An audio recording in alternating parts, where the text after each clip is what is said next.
नमस्कार. आज आपण आलो आहे महाराष्ट्रातला सर्वात प्राचीन किल्ल्यापैकी एक असलेला हासा आणि ज्या किल्ल्याला खूप मोठा स्फूर्तिदायी इतिहास लाभलेला आहे असा आपला कोंढाणा. मुघलांशी जो छत्रपती शिवाजी महाराजांनी तह केला, या तहामध्ये 23 किल्ले देण्याचं ठरलं आणि या 23 किल्ल्यामधील हा एक किल्ला आहे कोंढाणा. आणि हा कोंढाणा पुन्हा माघारी ज्यावेळी स्वराज्यात घेण्याचं ठरलं, आधी लगीन कोंढाण्याचं आणि मग माझ्या रायबाचं, मराठ्यांचा धरी संकटात सापडला असताना मी माझ्या पोराचं लगीन कसं काय भिरू असं म्हणत ज्यांनी कोंढाणा जिंकण्याची जबाबदारी स्वतःच्या खांद्यावरती घेतली. आणि हा कोंढाणा लढत असताना तुटलेल्या हाताची ढाल करून जे या किल्ल्यावरती सिंहासारखे लढले आणि धारातीर्थी पडले. आणि त्यानंतर छत्रपती शिवाजी महाराजांच्या तोंडातून आपसुकपणे शब्द बाहेर पडले की गड आला पण माझा सिंह गेला. आणि त्यानंतर या किल्ल्याला सिंहगड असे नामकरण करण्यात आले. आपल्या समोर जो आपण कडा पाहतो तो हाच कडा आहे ज्या ठिकाणाहून तानाजी मालुसरे यांनी या किल्ल्यावरती चढाई केली होती.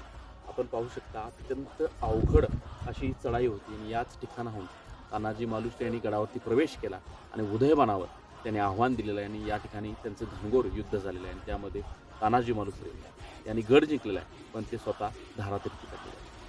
कोंढाण्याच्या लढाईचं वर्णन करत असताना अजून दोन माणसांचा आवर्जून या ठिकाणी उल्लेख करावा असं वाटतो. तो म्हणजे तानाजी मालुसरे यांचे बंधू सूर्याजी आणि त्यानंतर तानाजी मालुसरे यांचे मामा म्हणजेच शेलार मामा यांचं.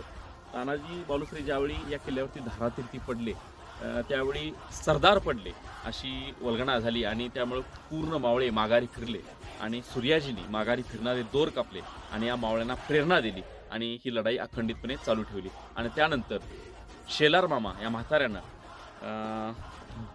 उदयमानाच्या छाताळावरती बसून त्याच्या नरडीचा घोट घेतला आणि या लढाईचा शेवट झाला. आज या कोंढाणा किल्ल्यावरती अनेक ऐतिहासिक वास्तू आपल्याला पाहायला मिळतात आणि खास करून छत्रपती शिवाजी महाराजांचे द्वितीय सुपुत्र म्हणजे छत्रपती राजाराम महाराज यांची समाधीसुद्धा याच किल्ल्यावरती आपल्याला पाहायला मिळते. असा हा पुणे शहरापासून 30 किलोमीटर अंतरावरती वसलेला आणि निसर्ग सौंदर्याने नटलेला सिंहगड म्हणजेच पूर्वीचा कोंढाणा किल्ला आवर्जून पहा.